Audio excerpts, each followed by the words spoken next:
Hello and welcome to the latest episode of Q&A with Shridhar Kunte and I, Mtf Khan, your host for the evening. In these set of videos, we will be looking at queries sent to us by you on technicals, camera operations and jargons. So let's look at the first question that comes to us from Amit Kulkarni from Bombay. He's asking what is focus tracking and how does it help? Hi Amit, good evening and thank you for sending these questions to us. Because of the current situation, everybody is at home and there are a lot of videos, lot of posts are put up on the social media platform where the term of focus stacking is being used frequently while shooting macro. But there are other side to it also. Even you can use this technique to shoot landscapes when you go outdoors. So you need to wait for some time to go out and shoot these landscapes. So let's understand what is actually the focus stacking means. You must have seen, must have come across the term like exposure bracketing. That is what we do while while shooting the HDR images using the camera and the external software.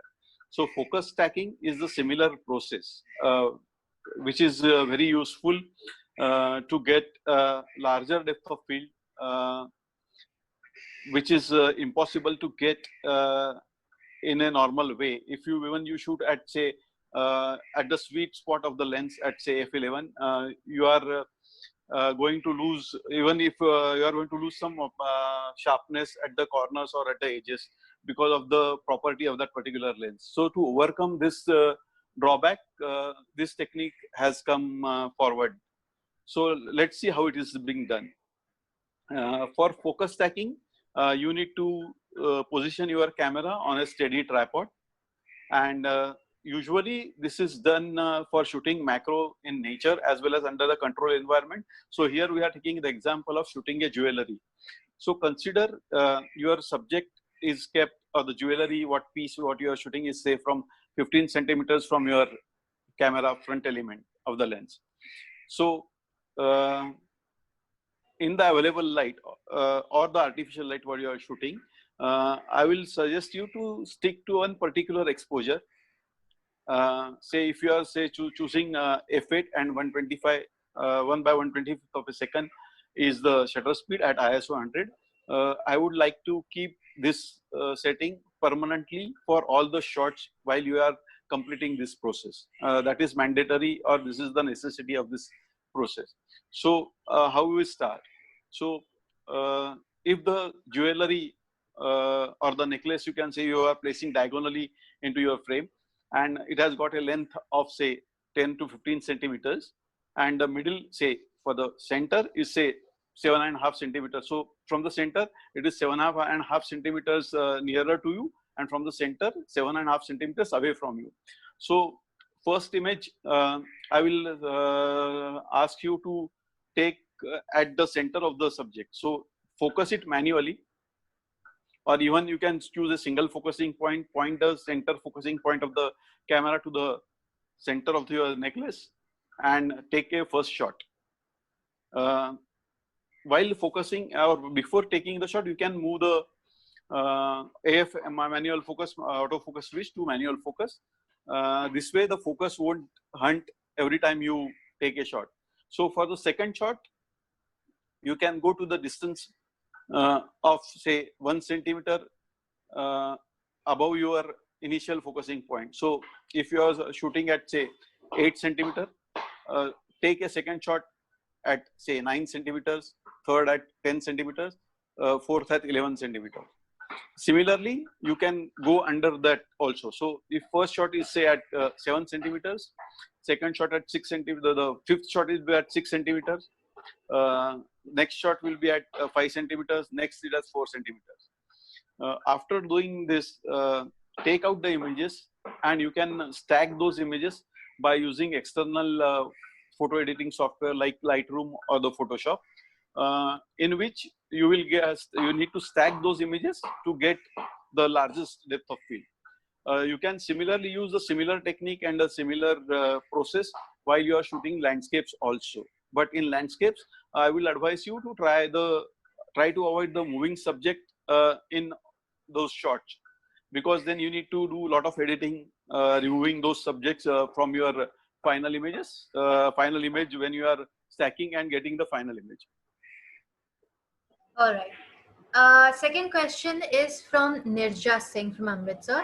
She's asking, what is tethered shooting? See, tethered shooting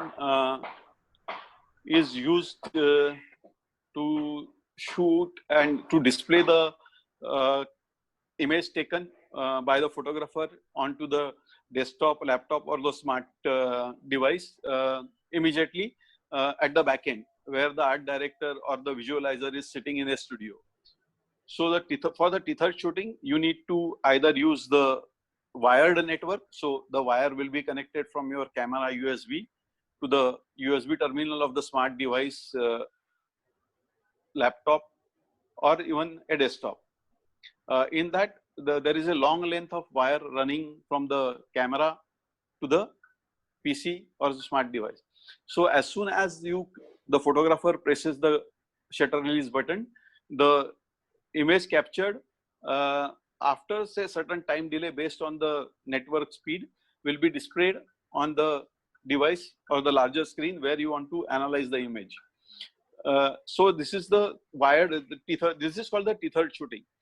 For tethered shooting, there are a lot of softwares available, either the third party or the camera manufacturers also do provide you some softwares like Canon and Nikon does that job. One thing, the most critical thing you need to understand or you need to take care while doing the tethered shooting is the cable which runs like almost minimum 15 feet from the camera to the laptop or desktop or the smart device is to be handled very carefully, because if you are shooting under the studio lights, all the other lights will be off and the cable will be traveling through on the ground, and there are a lot of people moving around. So there are every chance of that cable getting snapped or the camera being dropped onto the floor or the laptop being dragged onto the floor. So that is the most important thing while you do the tethered shooting. Okay. And accidents do happen, believe me. I am sure they'll take care of this. So I'm assuming that since it can shoot, you can also view the image in live view during in tethered shooting. Yes, it depends on the software and the camera and how the system goes. You can have the live view also, but you can't get the exact sharpness or the details while shooting live view, because for the live view, the lens is wide open, the lens aperture, while grabbing the live view. So while shooting only, the lens aperture stops down and the final images will be shown after a delay based on your network speed onto the monitor. Okay.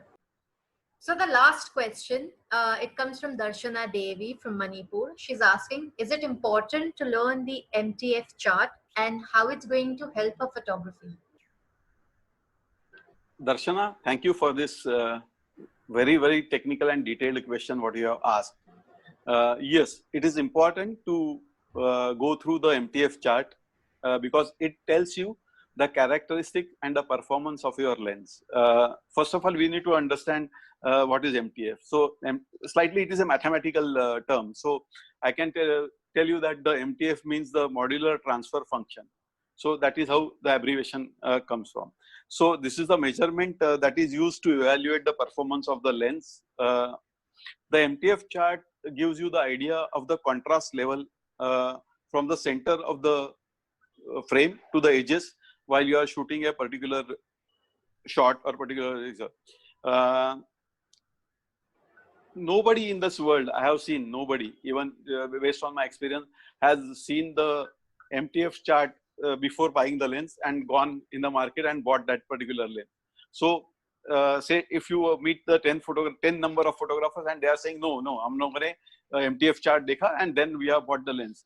I can vouch that 9 out of 10 are telling you the lie. Nobody sees the, sorry, the MTF chart before buying the lens. But yes, it is important to know how it looks like by seeing the MTF chart. So there are two basic lines in the MTF chart that flows flows parallelly for some portion and then dies down.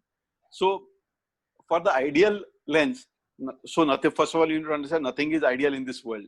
If the lens is really ideal, then the two lines will go parallel to each other on the complete graph.